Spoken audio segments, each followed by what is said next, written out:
Hello chess friends and welcome to Azar's chess channel and welcome to the round 1 of the Grand Chess Tour in St. Louis. So today we had a clash in the first round already. It was Ding Liren against Magnus Carlsen.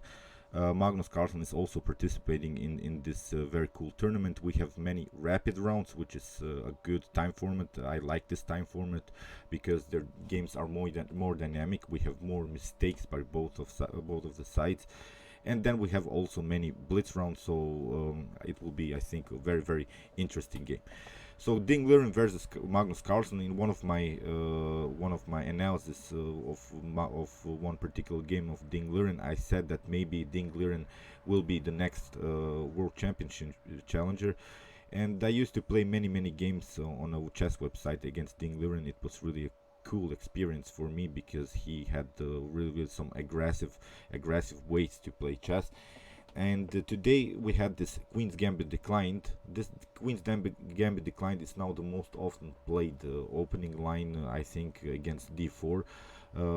Also, we have always this Nimzo Indian setup, then we have the counter in Nimzo Indian, so these games are really often played. Magnus Carlsen and the Ding Liren are very good tacticians in these types of variation, and today we'll see what will happen in the game. So we have here d4 by Ding Liren, knight on f6, c4, e6, and now comes this move knight on f3. This is now the so-called counter Nimzo Indian setup because we are preventing this bishop on b4 idea. Then we can play knight from b to d2. I've explained it in many of my videos in the Queen's Gambit declined. We have d5 now by Carlsen, knight on c3, and now bishop on b4. This bishop on b4 is really a powerful move in this setup because we have this central tension and we have now a pin. So it's now move 4. Magnus Carlsen plays really an aggressive line. Here bishop on g5, we have now the counter pin idea. Here of course we have the pin by the bishop and also this absolute pin here by the bishop on the knight. I've explained this absolute pin. So this absolute pin means that you have a pin on the king. From white's perspective, you have only the pin on the knight, which is a huge difference. There are some tactical possibilities if white or black make a mistake, but here Carlsen goes now into this d takes c4 line, and the idea behind this is the so-called Ragozin variation. The idea behind this move is that we want to force this e4 move. The e4 move is of course the most common move. You can play, if you play something e3 like e3, then you have b5. Of course you cannot take with the knight because of the pin, so that's why you have to be more aggressive with the move e4. Now b5 was played by Magnus Carlsen, supporting the c4 pawn, and now comes this a move a4. Now Ding Liren chooses another line, which of course is challenging this protector of the c4 pawn. This is now this b5 pawn. The most often line is this this e5 line. Then of course h6 can be played, and after bishop on h4, g5. After knight takes on g5, we have h takes g5, bishop takes on g5, and now knight on d7. This is now very often played, but here Ding Liren went into another line, into a more dynamic line, I think. Although you saw there were many tactical possibilities in this particular line. After a4, the game becomes really dynamic. Here Magnus Carlsen plays now very powerful move. He plays in the center this move c5, and of course you have to be careful because if you move somewhere with the queen, we have some c takes d4 possibilities. And again, if you try something like e5, then this immediate move c takes d4 is very powerful. So after maybe queen takes on d4, then queen takes on d4, we get out of the pin, which is very important, and then we can play something like knight on d5. So that's why here Ding Liren first took here. After c takes d4, we have knight takes on d4, and now Magnus Carlsen plays on this idea h6. Now the e5 was really a threat because you cannot play anymore this knight on c6. This pawn on b5 is very annoying. It prevents this knight on b8 from development. Bishop on e3, played by Ding Liren, and now knight on e4. So here Ding Liren allows Magnus Carlsen the spinning idea. Queen on c2 of course had to be played, and now bishop on b7. So really an open game. You see, it's really dynamic. You have many tactical possibilities.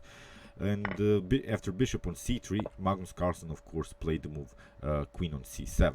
And now Ding Liren makes, well, it was the first mistake in the game. It's the move queen on b3. You don't have to move this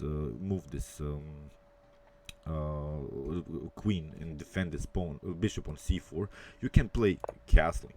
If queen takes on c4, then of course we have knight takes on c4, knight takes on e4, pardon me. Here you can take, if Magnus Carlsen would have taken here on c2, then knight on c2, and if you take here the knight on e4, then you have knight takes on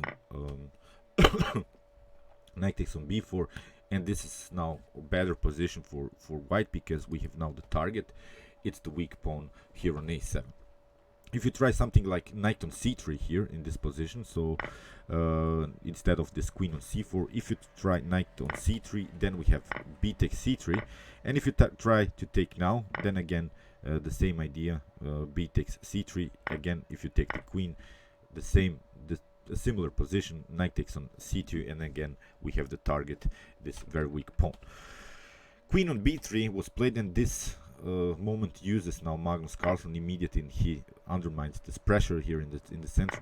Bishop takes on c3 and b takes c3. The problem is that well, we have now backward pawn here on c3 from white's perspective. We would love to play more freely with this queen and the bishop, and then our main problem would be this pawn on c3. After castling played by Ding Liren, and now we have rook on c8. So we have now troubles on the c file. That's why we have to remove the bishop. And here knight on c5 was played. Queen on b1, knight takes on d3, queen takes on d3.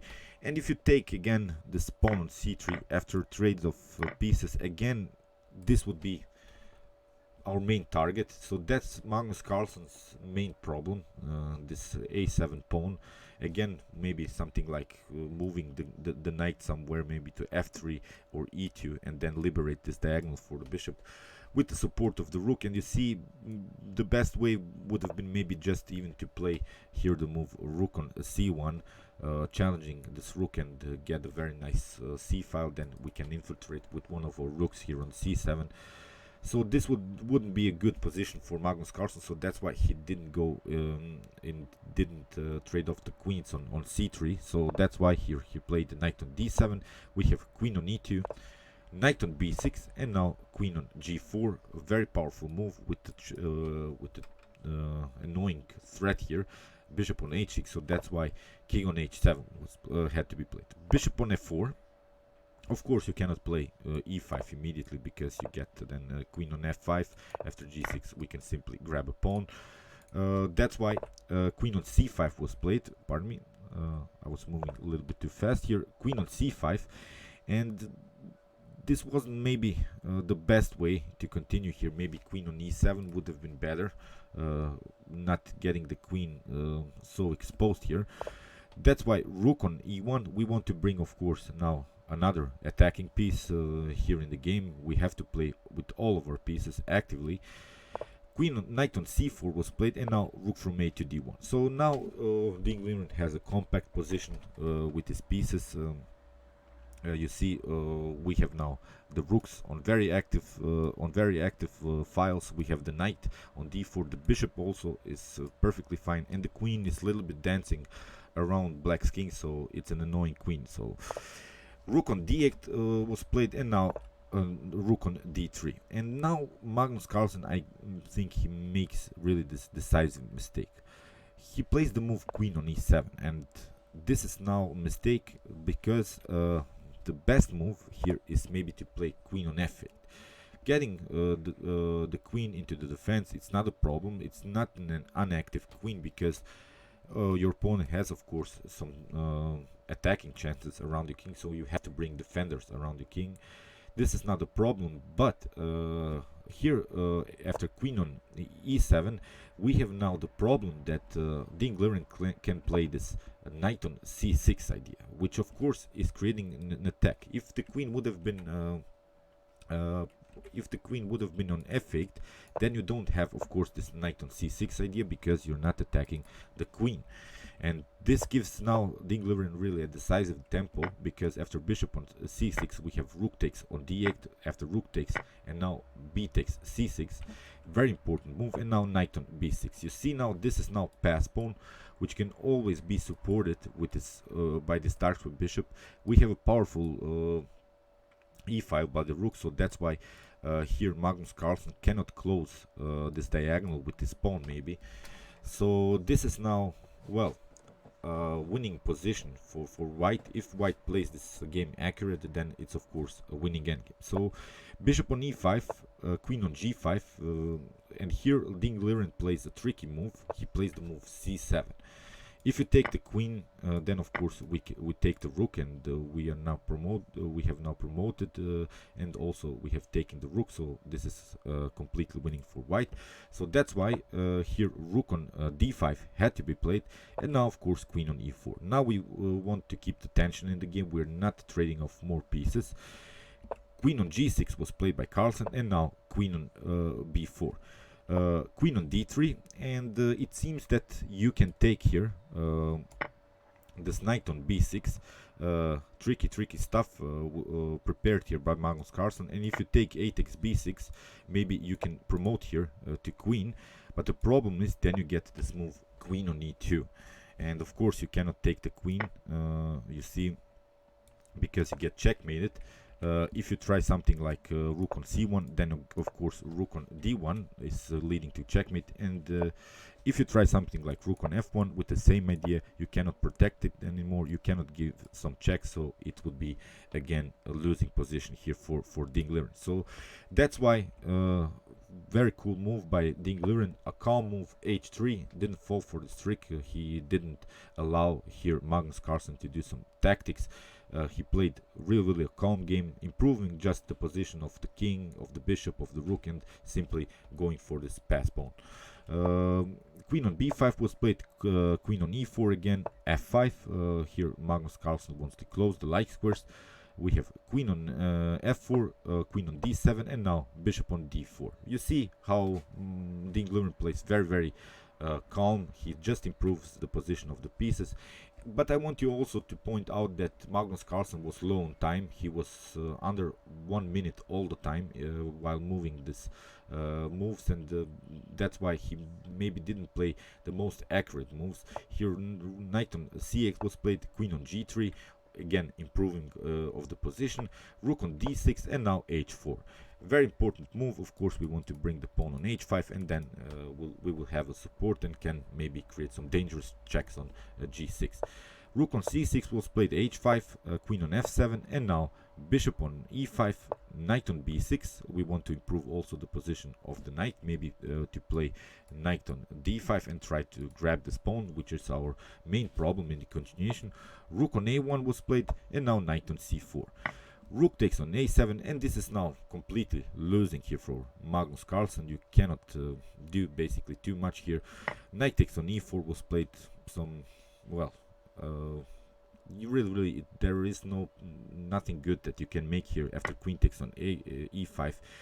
Queen takes on h5 was played, and now Ding Liren finds a very nice tactical shot. You can pause the video and try to find really the best move here. It's a great tactical combination.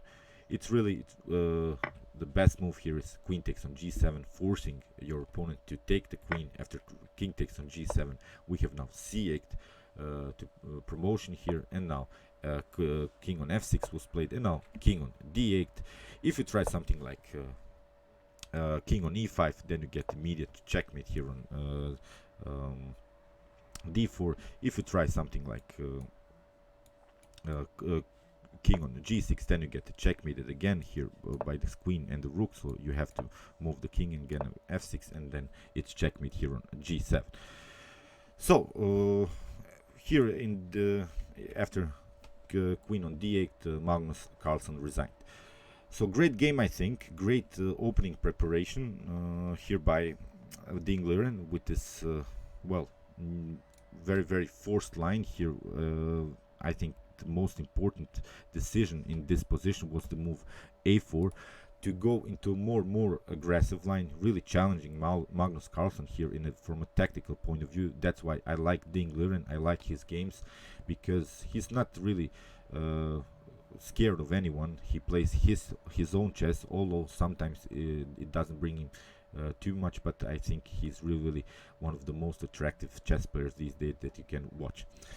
Okay, I hope you enjoyed this game. I enjoyed it really a lot. We'll follow this Grand Chess Tour in St. Louis in 2019. We will have many dynamic games, and today they are more rapid games, so maybe I'll have time and cover another one. I think we had a great start because now Magnus Carlsen has to make more aggressive ways to maybe win this tournament. We'll see what happens in the continuation of this tournament. I'm really looking forward to it. Okay, meanwhile you can watch my other commented chess game with some other tournaments that I've covered so far on my YouTube chess channel, and you can also watch my best chess games of all time, in which I show you the best of the best chess games that have been ever played in chess history. And you can also subscribe to my channel. Thanks you for watching, guys, and chess is the best, of course.